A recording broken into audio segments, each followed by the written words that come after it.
क्योंकि हम करें बात दलीलों से तो रद्द होती है, हम करें बात दलीलों से तो रद्द होती है, उनके होठों की खामोशी भी सनद होती है, कुछ न कहने से भी छिन जाता है एजाज़े सुखन, जुल्म सहने से भी जालिम की मदद होती है। मत समझना डराने से डर जाएंगे, अब के सारी हदों से गुजर जाएंगे। मत समझना डराने से डर जाएंगे, अब के सारी हदों से गुजर जाएंगे। मौत के नाम का खौफ देता है, क्यों? मौत जिस रोज आएगी मर जाएंगे। नहीं, ऐसा नहीं होगा, कभी ऐसा नहीं होगा, कभी ईमान का कुरान का सौदा नहीं होगा। हमें तुम कत्ल कर दो शौक से मंजूर है, लेकिन शरीयत के किसी मुद्दे पे समझौता नहीं होगा। हम ही को कातिल कहेगी दुनिया, हमारा ही कत्लेआम होगा। हम ही को कातिल कहेगी दुनिया, हमारा ही कत्लेआम होगा। हम ही कुएं खोदते फिरेंगे, हम ही पे पानी हराम होगा।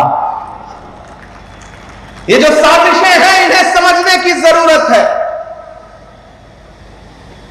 और डरने की जरूरत नहीं है, और आप डरने वाले लोग भी नहीं है। मैं तो अलग ऐलान देश की पार्लियामेंट में खड़ा होकर के आपके हवाले से बोल के आया हूं और पूरे मुल्क में जाके ये कह रहा हूं कि नहीं, ऐसा नहीं होगा, कभी ऐसा नहीं होगा, कभी ईमान का कुरान का सौदा नहीं होगा। नहीं, ऐसा नहीं होगा, कभी ऐसा नहीं होगा, कभी ईमान का कुरान का सौदा नहीं होगा। हमें तुम कत्ल कर दो शौक से मंजूर है, लेकिन शरीयत के किसी मुद्दे पे समझौता नहीं होगा,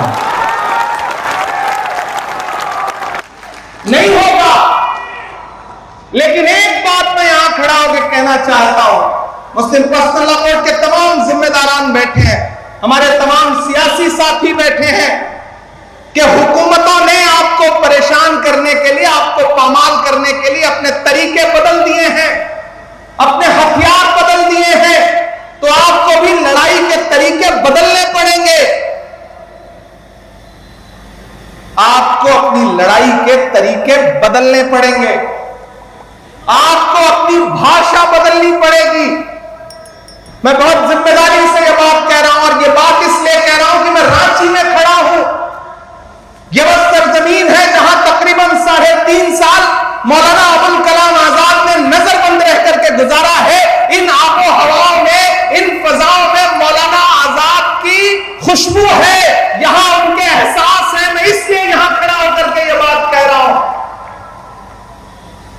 मैंने जब देश की पार्लियामेंट में अपनी तकरीर शुरू की थी, तो उस समय भी मौलाना आजाद से शुरू की थी। मैंने कहा था कि 1947 में जामा मस्जिद की सीढ़ियों पर खड़े होकर के जब मौलाना आजाद ने तकरीर की थी और यह कहा था कि कहां जा रहे हो, यह है तुम्हारा मुल्क, यहां तुम्हारे आबाओ अजदाद की कब्रें हैं, तो लोगों ने अपने सरों की गठरियां उतार के रख दी थी। और आज उसी जामा मस्जिद की सीढ़ियों के पास सोए हुए मौलाना आजाद को फिर से सदा देनी पड़ेगी कि यह मेरी कब्र है, यह सरकार की जागीर नहीं है। यह सरकार जो आपकी इबादत गाहों को, आपके कब्रिस्तानों को अपनी जागीर बना लेना चाहती है, दरअसल मुखालफत उस सोच के खिलाफ है। वो जो अमेंडमेंट लेके आए हैं, उसमें कुछ अमेंडमेंट इतने खतरनाक हैं कि अगर वो जमीन पर उतर गए और लागू हो गए, तो हर शहर में, हर जगह ये सरकार एक अलग तरीके की फिरका परस्ती फैलाना चाहती है। हम लोग उसके खिलाफ पार्लियामेंट में भी लड़ रहे थे, सुप्रीम कोर्ट में भी लड़ रहे हैं। हमारे कई साथी हैं जिन्होंने अपने अपने तौर पे खुद से पिटीशन फाइल किया है। मैं भी पार्लियामेंट में और लड़ने के बाद सुप्रीम कोर्ट में भी इस मुद्दे पे लड़ रहा हूं, और हमें सुप्रीम कोर्ट से बहुत उम्मीदें हैं कि वो आईन का पास जरूर रखेंगे, लेकिन हर लड़ाई सिर्फ पार्लियामेंट और न्यायालयों तक ही नहीं लड़ी जाती। और मैंने तो पार्लियामेंट में भी छाती ठोक के यह बात कही थी। आज जो आप ये वक्फ का कानून लेकर के आए हैं, इसी ठसक और इसी जिद के साथ आप देश की पार्लियामेंट में सीए का कानून भी लाए थे, और आपने ये भाइयों को हिंदुस्तान में ला करके उनको नागरिकता देंगे, उनको सिटीजनशिप देंगे। लेकिन मैंने उनकी पोल खोलते हुए यह बात कही थी कि पिछले 10 साल में 2000 हिंदू भाई भी आपसे नागरिकता मांगने के लिए नहीं आए। इसके उलट 15 लाख हिंदुस्तानियों ने पिछले 10 साल में हिंदुस्तान की सिटीजनशिप छोड़ दी, दूसरे मुल्कों में जाकर के बस गए। यह अंजाम हुआ है उस कानून का। ऐसे ही कृषि कानून लेकर के आए थे, उसके फायदे गिनवाए थे पूरे मुल्क को उन्होंने। लेकिन आपको याद होगा, मैं सलाम करूंगा अपने देश के किसानों को कि उन्होंने दिल्ली की सरहद पर आकर के अपने तंबू गाड़ दिए। 700 किसान शहीद हो गए और एक दिन मजबूर होकर के देश के प्रधानमंत्री को अपने रूधे गले के साथ देश से कहना पड़ा कि हम कृषि कानून वापस ले रहे हैं। यह अंजाम हुआ उस कानून का। तो आप ये मत समझिए कि देश की पार्लियामेंट में कानून उन्होंने पास कर दिया तो अब आप खामोश होकर बैठ जाएंगे। नहीं, देश का आईन आपको ताकत देता है, आपको इजाजत देता है और आपसे कहता है कि अगर कोई कानून आवाम के खिलाफ है तो उस पर बात होनी चाहिए, एहतजाज होना चाहिए। और मुझे खुशी है कि पूरे मुल्क का मुसलमान एहतजाज कर रहा है और ये कह रहा है कि हम इस लड़ाई को छोड़ेंगे नहीं, इस लड़ाई को लड़ते रहेंगे। क्योंकि हम करें बात दलीलों से तो रद्द होती है, हम करें बात दलीलों से तो रद्द होती है। उनके होठों की खामोशी भी सनद होती है। कुछ न कहने से भी छिन जाता है इजाज़े सुखन, जुल्म सहने से भी जालिम की मदद होती है। यह जुल्म सहना नहीं है, इसके खिलाफ आवाज उठानी है।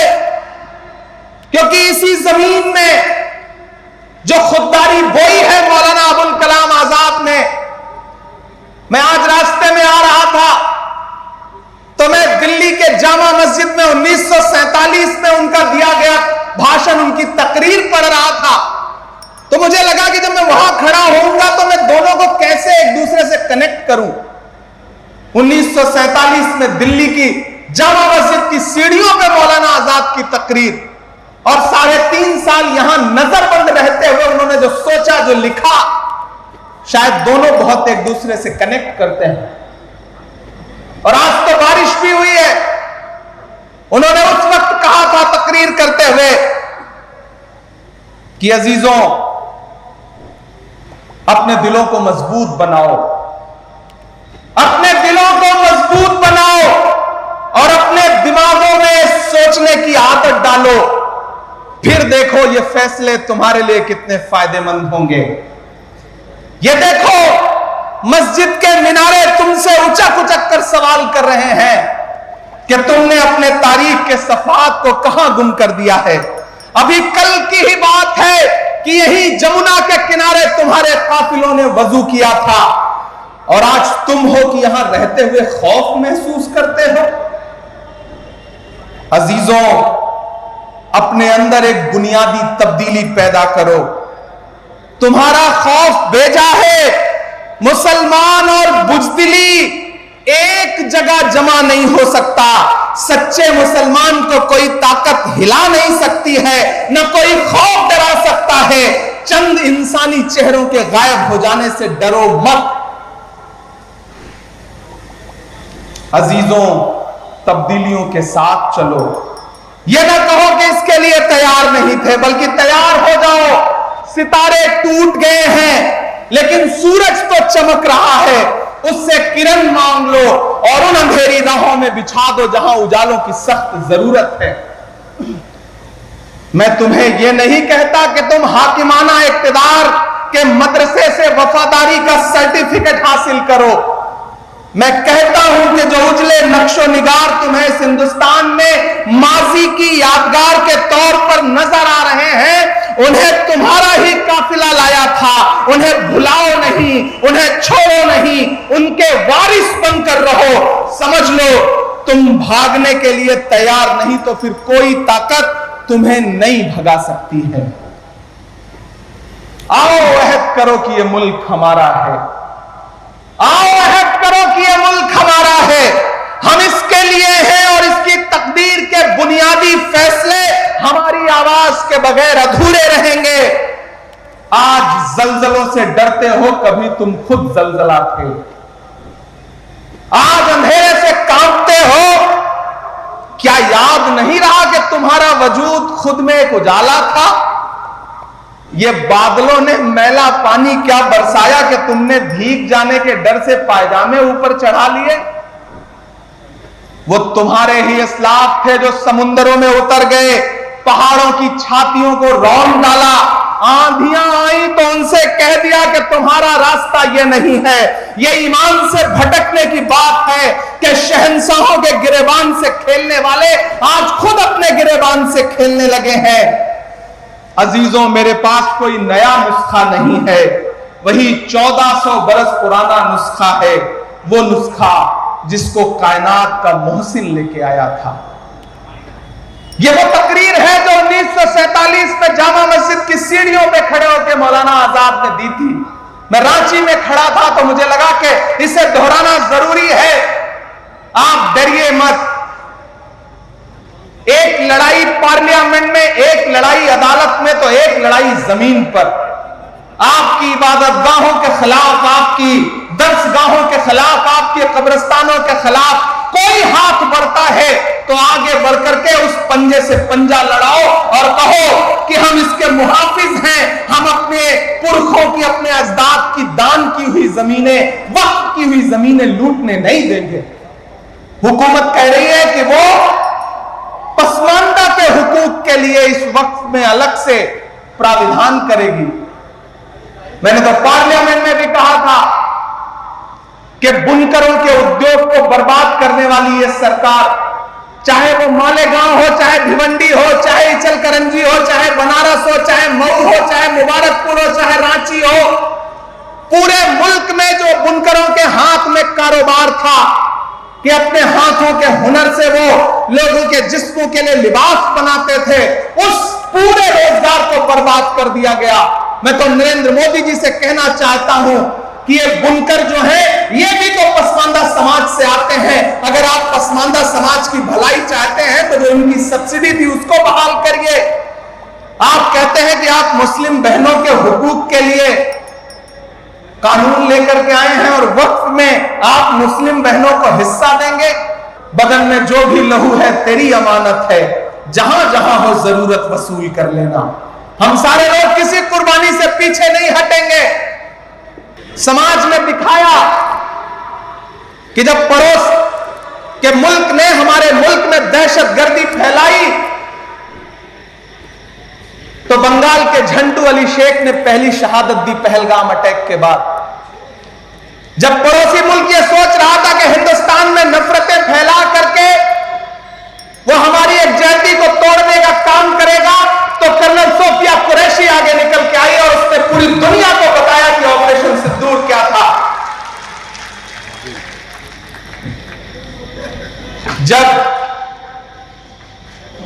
पड़ोसी ये सोच रहा था कि हम भारत को कमजोर करने के लिए कौमों में नफरतें फैला देंगे, तो बिहार के छपरा के बीएसएफ के इंस्पेक्टर मोहम्मद इम्तियाज ने कहा कि मैं इस मुल्क के लिए जान कुर्बान करने को तैयार हूं, और उन्होंने इस मुल्क की मिट्टी के लिए अपनी जान कुर्बान कर दी और जवाब दे दिया उनको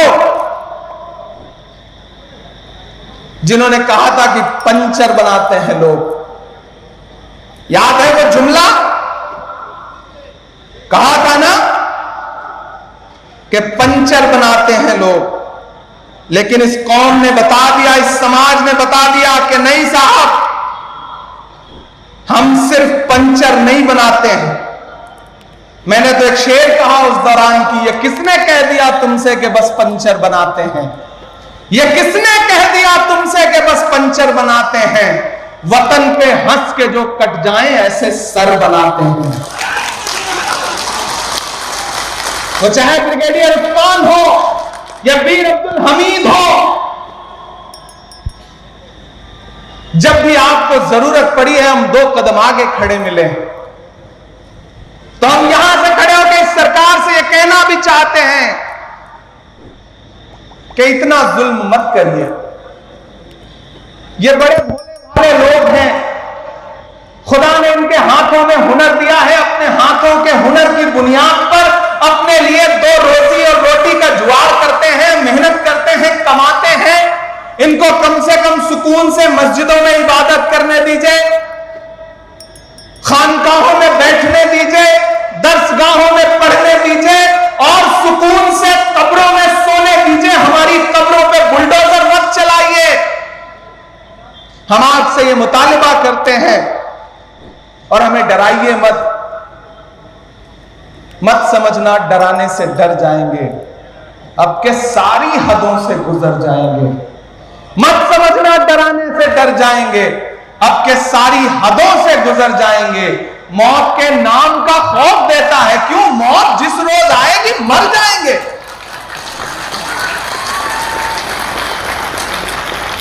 हमने जमजम दिया, आबे गंगा दिया, तुमने भारत को दंगा ही दंगा दिया।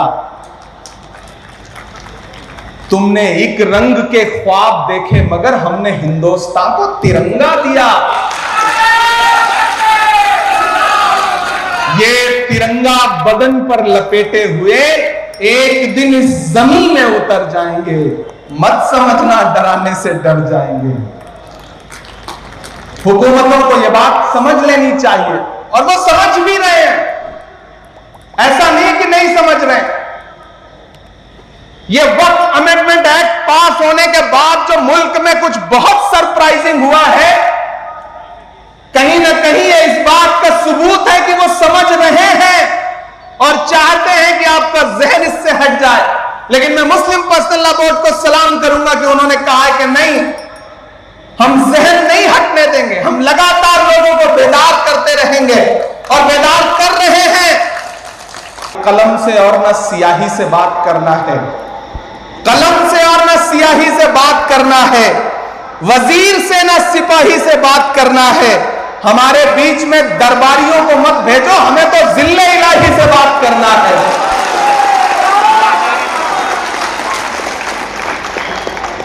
हम हुकूमत से सीधे कह रहे हैं कि आप आईन को कुचलिए मत।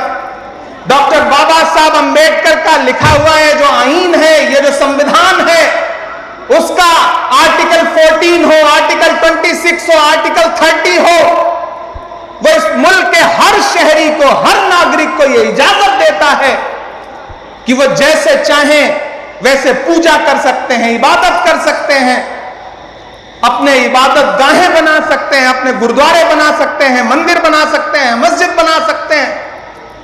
आप उस आईन को पामाल कर रहे हैं। हुकूमत की आंख से आंख मिला के कहना है कि मैं ये नहीं कहता कि मेरा सर न मिलेगा, मैं ये नहीं कहता कि मेरा सर न मिलेगा, लेकिन मेरी आंखों में तुझे डर न मिलेगा। पूरी दुनिया में उथल पुथल मची है, पूरी दुनिया में उथल पुथल मची है। इसलिए अपना किरदार दुरुस्त करो, दुआओं की सदाएं बुलंद करो, हक पर रहो। जो हक पे होगा उस हक के रास्ते में बड़ी ताकत है कि कहीं दरिया, कहीं कोहसार, कहीं झीलें हैं।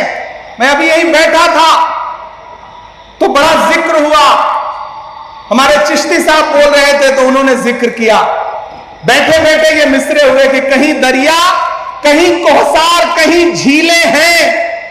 ऐ मेरे रब तेरे होने की ये तफसीलें हैं। कहीं दरिया, कहीं कोहसार, कहीं झीलें हैं। ऐ मेरे रब तेरे होने की ये तफसीलें हैं। जालिमों पर जो बरसती हुई देखी हमने, तैयार रहना, जालिमों पर जो बरसती हुई देखी हमने, ये मिसाइल नहीं है, ये तो अबाबीलें हैं। शुक्रिया। इसके प्रायोजक हैं एडवांस कंप्यूटर, निकट इंडियन बैंक, बूढ़नपुर, आजमगढ़। यदि आप अपनी बच्चे को कंप्यूटर की उत्तम शिक्षा देना चाहते हैं तो तुरंत संपर्क करें।